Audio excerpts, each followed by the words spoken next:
was raised in the 60s and 70s here in San Antonio.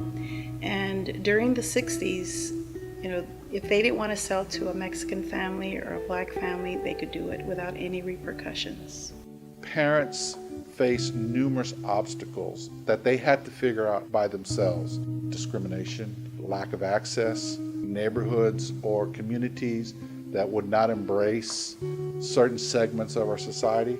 The Fair Housing Act to me was one of those examples where someone finally said, we need to be compassionate about the notion that not everybody has access or is able to have the connections to be able to get good, safe housing. So what can we do? We have to do what's best for the least of our community. We have to help children, families, parents who are having the most problems.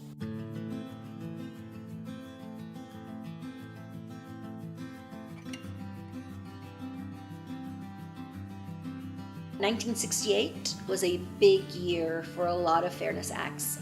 Everything from really looking at civil rights starting and fair housing and the act that passed. There was other laws already in place, but it did not have the government enforcement that the law and that passing of this act did in 1968.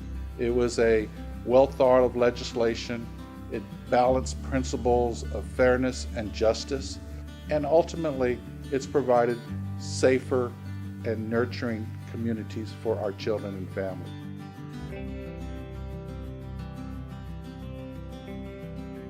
Personally, it was one of the best things that ever happened, especially to my generation. We have really entwined our different ancestries over those 50 years, and everyone has become more tolerant of people in general. The Fair Housing Act and everything that's been done for fair housing has provided access for all parts and all segments of our society.